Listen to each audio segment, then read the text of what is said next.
Hi, I am Jitendra. आपका स्वागत है आपके अपने यूट्यूब चैनल जनरल इंग्लिश में। यहाँ पे हम डिस्कस करते हैं इंग्लिश को conceptually for all competitive exam.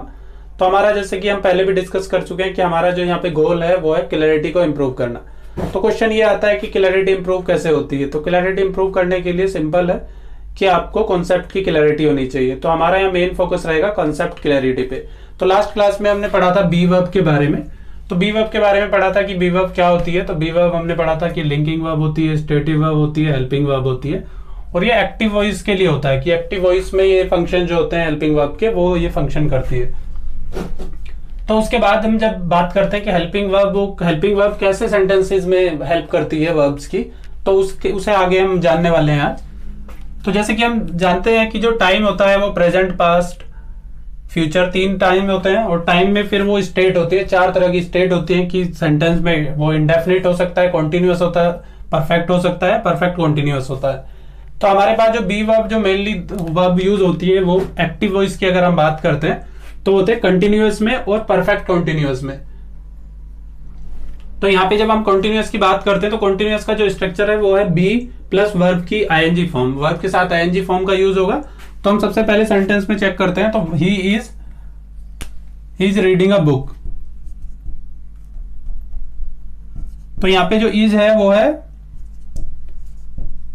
B verb. तो यहां बी वर्ब जो यूज हुई है वो है कॉन्टिन्यूअस टेंस में। तो ये कॉन्टिन्यूअस टेंस में रीडिंग वर्ब है, मेन वर्ब, उसकी हेल्प करने के लिए यूज हुई है। तो सबसे पहला तो हमारे जो हेल्पिंग वर्ब होगी वो कॉन्टिन्यूअस सेंटेंसेस में होंगी। जितने भी कॉन्टिन्यूअस सेंटेंसेस हम बनाते हैं वो सब हेल्पिंग वर्ब में होते हैं। वो कॉन्टिन्यूअस हो सकता है present continuous, past continuous, future continuous, कोई सा भी कॉन्टिन्यूअस हो सकता है। उसके बाद सेकंड आता है कि ये आता है परफेक्ट कॉन्टिन्यूअस। तो परफेक्ट कॉन्टिन्यूअस के लिए जो स्ट्रक्चर रहेगा वो रहेगा have plus been plus verb की थर्ड फॉर्म। तो यहाँ पे आएगा I have been reading a book for 2 hours. तो 2 आवर्स से मैं बुक को रीड कर रहा है कोई भी। तो यहाँ पे जैसे हम चेक करते हैं कि ये जो हैव है यहाँ पे ये, क्योंकि यहाँ पे तो इज जो था वो टाइम बता रहा था। जैसे कि हमने चेक भी किया कि टाइम और स्टेट बताने का काम करती है जो टेंसेस होते हैं। तो टेंस में जो वर्ब की जो भूमिका है, जो आपके हेल्पिंग वर्ब की जो वैल्यू है, हेल्पिंग वर्ब क्या वैल्यू ऐड कर रहा है, वो कर रहा है टाइम बताने के लिए। फर्स्ट सेंटेंस में टाइम बताने के लिए इसका यूज हुआ है। बट सेकंड टेंस में अगर हम देखते हैं सेकंड सेंटेंसेस में, तो ये हैव जो है, हैव ये टाइम बता रहा है कि हैव जो होता है प्रेजेंट में यूज होता है। तो टाइम तो ये बता रहा है प्रेजेंट है। और रीडिंग जो है रीडिंग बता रहे हैं स्टेट, क्योंकि कंटिन्यूअस जो होती है स्टेट, तो कंटिन्यूअस के लिए रीडिंग आया है। तो यहाँ पे रीडिंग स्टेट बता रहा है, टाइम भी बता रहा है। तो ये जो हम यहाँ पे स्टेट की बात करें तो ये जो स्टेट है ये कंबाइंड स्टेट है, परफेक्ट प्लस कॉन्टिन्यूअस। तो परफेक्ट के लिए तो हैव आ जाता है और रीडिंग के लिए स्टेट बताने के लिए कॉन्टिन्यूअस टेंस आ जाता है। तो हैव और मेन वर्ब को जोड़ने के लिए, हैव को और मेन वर्ब को जोड़ने के लिए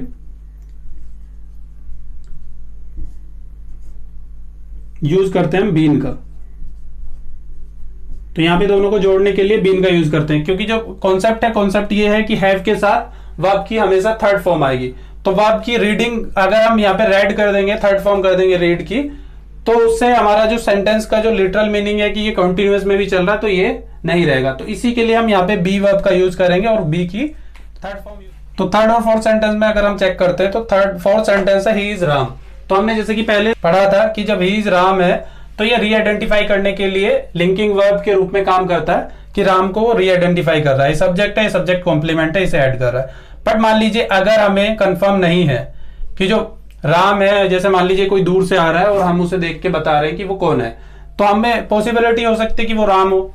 तो वहां पे ऐसे सेंटेंसेस में हम इज तो कह नहीं पाएंगे, क्योंकि इज जो होता है वो फिर 100% श्योरिटी के साथ होता है, क्योंकि उसे सब्जेक्ट कॉम्प्लीमेंट से लिंक करने का काम करता है। तो ऐसे सेंटेंस में हम इन्हें बोलते हैं नो वर्ब सेंटेंसेस, जिनमें कोई वर्ब नहीं होती है, बट लेकिन उनमें हम वर्ब, क्योंकि इसे हेल्पिंग वर्ब तो कह नहीं पाएंगे अब, क्योंकि हेल्पिंग वर्ब हो गई वुड। तो इसीलिए यहाँ पे हम इसे नो वर्ब सेंटेंस बोल सकते हैं। तो ही वुड बी राम, मतलब वो हमें ऐसा चांसेस लग रहा है कि वो राम हो सकता है। तो अभी तक हमने पढ़ा बी वर्ब के बारे में, लिंकिंग वर्ब के रूप में कैसे काम करती है, स्टेटिव वर्ब, और हेल्पिंग वर्ब में जो होता है कि कॉन्टिन्यूअस में सेंटेंस में और परफेक्ट कॉन्टिन्यूअस में, जो कि हमने यहाँ पे स्ट्रक्चर्स भी लिखे हैं कि जो बी प्लस वर्ब की आईएनजी फॉर्म है कॉन्टिन्यूअस के लिए, परफेक्ट कॉन्टिन्यूअस के लिए है प्लस बीन वर्ब की थर्ड फॉर्म। अभी तक हमने बी वर्ब के बारे में पढ़ा, जो एक्टिव वॉइस में हम यूज करते हैं लिंकिंग वर्ब के रूप में, स्टेटिव वर्ब के रूप में, हेल्पिंग वर्ब के रूप में। हेल्पिंग वर्ब के रूप में कंटिन्यूअस टेंस में, परफेक्ट कंटिन्यूअस टेंस में और नो वर्ब सेंटेंसेस में।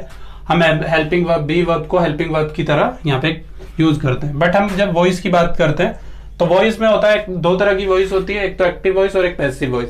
एक्टिव वॉइस में जब डूअर को हम सब्जेक्ट बना के लिखते हैं तो उसे हम एक्टिव वॉइस बोलते हैं, और जब हम ऑब्जेक्ट को सब्जेक्ट बना के लिखते हैं तो हम उसे बोलते हैं पैसिव वॉइस।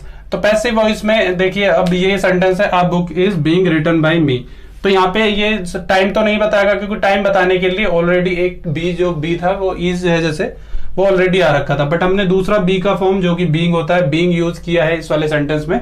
तो ये किया है क्योंकि देखिए हमारे पास स्ट्रक्चर है पैसिव बनाने के लिए, कॉन्टिन्यूअस का पैसिव बनाने के लिए जो हमारे पास स्ट्रक्चर है be plus being plus verb की थर्ड फॉर्म। तो ये जो टेंस है ये कॉन्टिन्यूअस टेंस का पैसिव वॉइस है। तो कॉन्टिन्यूअस टेंस को पैसिव बनाने के लिए भी हम बी का यूज करेंगे। उसके बाद नेक्स्ट इंडेफिनिट। तो इंडेफिनिट के लिए भी हमारे पास स्ट्रक्चर है बी प्लस वर्ब की थर्ड फॉर्म। तो अगर इंडेफिनिट कोई टेंस है और हम उसे पैसिव वॉइस में यूज करना चाहते हैं तो उसके लिए हमें इसमें बी वर्ब का यूज करेंगे, तो वो पैसिव वॉइस मैसेज कन्वे करेगा। तो जैसे कि देख सकते हैं, आ बुक इज रिटन बाय मी। ये आ बुक का मतलब यहाँ पे ये नहीं है कि एक बुक, यहाँ पे जो आ बुक का मतलब है book, general book. In general हम बात कर रहे हैं बुक, तो इसका मतलब ये है कि मेरे द्वारा बुक लिखी जाती है, मतलब मेरा जो इंटरेस्ट है या मेरी हॉबी है या रिपीटेड एक्शन, क्योंकि जो कि हम टेंस में पढ़ेंगे आगे कि जो रिपीटेड एक्शन होते हैं, या टेंस में जब हम अलग अलग पढ़ेंगे सभी को कि इंडेफिनिट क्या होता है, कॉन्टिन्यूअस क्या होता है, तो आपको बेटर अंडरस्टैंडिंग मिल पाएगी। तो अभी के लिए आप समझ लीजिए कि जो बी वर्ब है इंडेफिनिट में भी यूज होती है, और आगे हम दो, ये जो थर्ड और फोर्थ क्वेश्चन है ये है नॉन फाइनाइट वर्ब के बारे में। तो नॉन फाइनाइट वर्ब अगर आपको नहीं जानकारी है अभी, तो आगे की कुछ वीडियो में हम ये भी डिस्कस करेंगे कि नॉन फाइनाइट वर्ब क्या होते हैं, लिंकिंग वर्ब क्या होते हैं, स्टैटिक वर्ब क्या होते हैं, सब्जेक्ट क्या होता है, ऑब्जेक्ट क्या होता है, कॉम्प्लीमेंट क्या होता है। तो सारे जो टर्म्स हैं जो भी हम यहाँ पे यूज कर रहे हैं, या जितने भी टेंस हैं, जितने भी स्टेट हैं, सारी बातें हम फ्यूचर में करेंगे। तो इसके लिए हमारे चैनल को आप सब्सक्राइब करके रखिएगा, बेल आइकन को भी प्रेस करिएगा, जिससे हम जब भी नया वीडियो अपलोड करें तो आपको उसका नोटिफिकेशन मिल सके। और अगर आपको ये वीडियो पसंद आए तो लाइक जरूर करिएगा। तो यहाँ पे there is nothing to be lost. तो ये जो फर्स्ट इज है, ये जो बी वर्ब है, ये इसका टाइम बता रही है, प्रेजेंट की बात कर रहे हैं, प्रेजेंट में ये सेंटेंस है। बट आगे जो दूसरा बी वर्ब यूज हुआ ये वॉइस बताने के लिए हुआ है, क्योंकि देखिए हम जब बात करते हैं वॉइस की, तो वॉइस में वो टाइम बताने के लिए बी वर्ब का यूज नहीं होता है। टाइम बताने के लिए दूसरे अदर वर्ड्स यूज हो रहे होंगे, बट जो बी वर्ब है वो टाइम नहीं बताएगी। वॉइस जब भी हम पैसिव वॉइस की बात करेंगे, सिर्फ वो वॉइस को हेल्प करने के लिए, वॉइस चेंज करने के लिए ही यूज हुए हैं। तो यहाँ पे there is nothing to be lost, तो ये इन्फिनिटिव में बी वर्ब का यूज हुआ है वॉइस बताने के लिए। वैसे ही आगे नॉन फाइनाइट वर्ब है दूसरी, ये पार्टिसिपल। तो पार्टिसिपल में यूज हुआ नोबडी लाइक्स बीइंग चीटेड। तो किसी को भी चीट होना पसंद नहीं है कि उसे चीट किया जाए, कोई भी पसंद नहीं करता है। तो यहाँ पे भी जो बीइंग वर्ब यूज हुई है, जो कि बी की फॉर्म होती है बीइंग, तो बीइंग यहाँ पे जो यूज हुई है वो भी यहाँ पे वॉइस बताने के लिए यूज हुई है कि ये पैसिव वॉइस की बात हम कर रहे हैं, एक्टिव वॉइस नहीं है। तो अब क्वेश्चन आता है कि जो बी वर्ब है हमें कैसे पता लगेगा कि एक्टिव वॉइस में यूज हुई है या पैसिव वॉइस में यूज हुई है। तो पैसिव वॉइस में जब भी हम बी वर्ब को यूज करते हैं तो उसके साथ बी वर्ब प्लस वर्ब की थर्ड फॉर्म आती है, ठीक है। तो ये स्ट्रक्चर रहेगा हमेशा।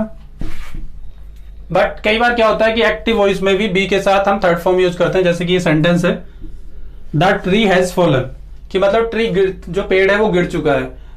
तो अब पेड़ जो गिर चुका है, जनरली क्या होता है कि जो पेड़ है वो जनरली किसी के द्वारा नहीं गिरा जाता, वो हैपनिंग होती है कि मतलब मान लीजिए कि हवा चली और हवा की वजह से वो गिर गया, मतलब कि जनरली वो गिर गया। या मान लीजिए कि एक पेड़ है वो बहुत ज्यादा कमजोर हो गया, वो गिर गया, फिर मतलब उसमें किसी ने नहीं गिराया हवा से, तो फिर भी मान सकते हैं कि हवा ने एक एक्शन किया, वो गिर गया।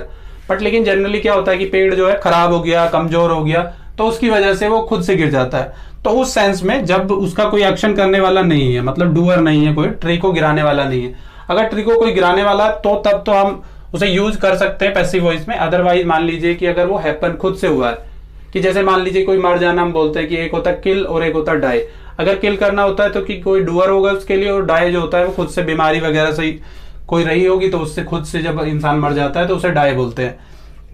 तो वैसे ट्री जो है वो गिर चुका है, तो इस सेंस में भी ट्री हैज फॉलन, ट्री गिर चुका है, या ट्री इज फॉलन, तो इस सेंस में भी हम इसका यूज कर सकते हैं। जैसे कि संडे हैज कम, संडे जो है मतलब दिन आ चुका है। जैसे कि मान लीजिए कि संडे को फोकस करना चाह रहे हैं, कि किसी को ये जस्ट याद दिलाना चाह रहे हैं कि आज संडे है, मतलब एक तो होता है कि टुडे इज संडे, तो वो होता है एक इन्फॉर्मेशन देना।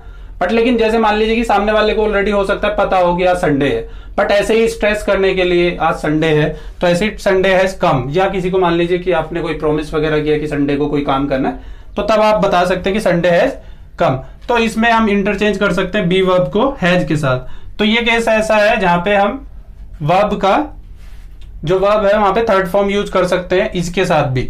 बट इसमें हमें पता कैसे लगेगा फिर ये पैसिव है या एक्टिव है? तो इसका एक सिंपल एग्जांपल है, अगर वो उसे कोई एक्शन होगा, उसे कोई करने वाला होगा, तो वहां पे इज के साथ थर्ड फॉर्म नहीं आएगी। और मान लीजिए अगर कोई करने वाला नहीं है तो फिर ये जस्ट एक लिंकिंग वर्ब की तरह काम करेगा। तो लिंकिंग वर्ब जैसे हमने पहले भी पढ़ा था कि जो ट्री है ये सब्जेक्ट है और ये सब्जेक्ट कॉम्प्लीमेंट है, तो उसके बारे में सिर्फ हमें बताएगा। जैसे ये संडे है तो ये इसका सब्जेक्ट कॉम्प्लीमेंट है, तो इन्हें लिंक करने के लिए ये काम करेगा। जैसे कि आपने पढ़ा ये बी वर्ब के बारे में, तो हमारे यहाँ पे आपके लिए एक होमवर्क है, तो आपसे रिक्वेस्ट करेंगे वो होमवर्क आप करिएगा। जब भी आप इंग्लिश पढ़ते हैं कहीं से भी, चाहे न्यूज़पेपर पढ़ते हैं, चाहे पैम्पलेट पढ़ते हैं, या कहीं पे भी इंग्लिश का कोई भी सेंटेंस पढ़ते हैं, अगर वहां पे बी वर्ब यूज हुआ है तो उसे आप आइडेंटिफाई करें और ट्राई करें कि उसे आइडेंटिफाई करके कि ये बी वर्ब स्टेटिव वर्ब है, लिंकिंग वर्ब है, हेल्पिंग वर्ब है या पैसिव, ये वॉइस बताने के लिए हुआ है। क्योंकि जो जनरली न्यूज़पेपर वगैरह होते हैं उसमें जो पैसिव वॉइस होता है वो बहुत ज्यादा यूज होता है।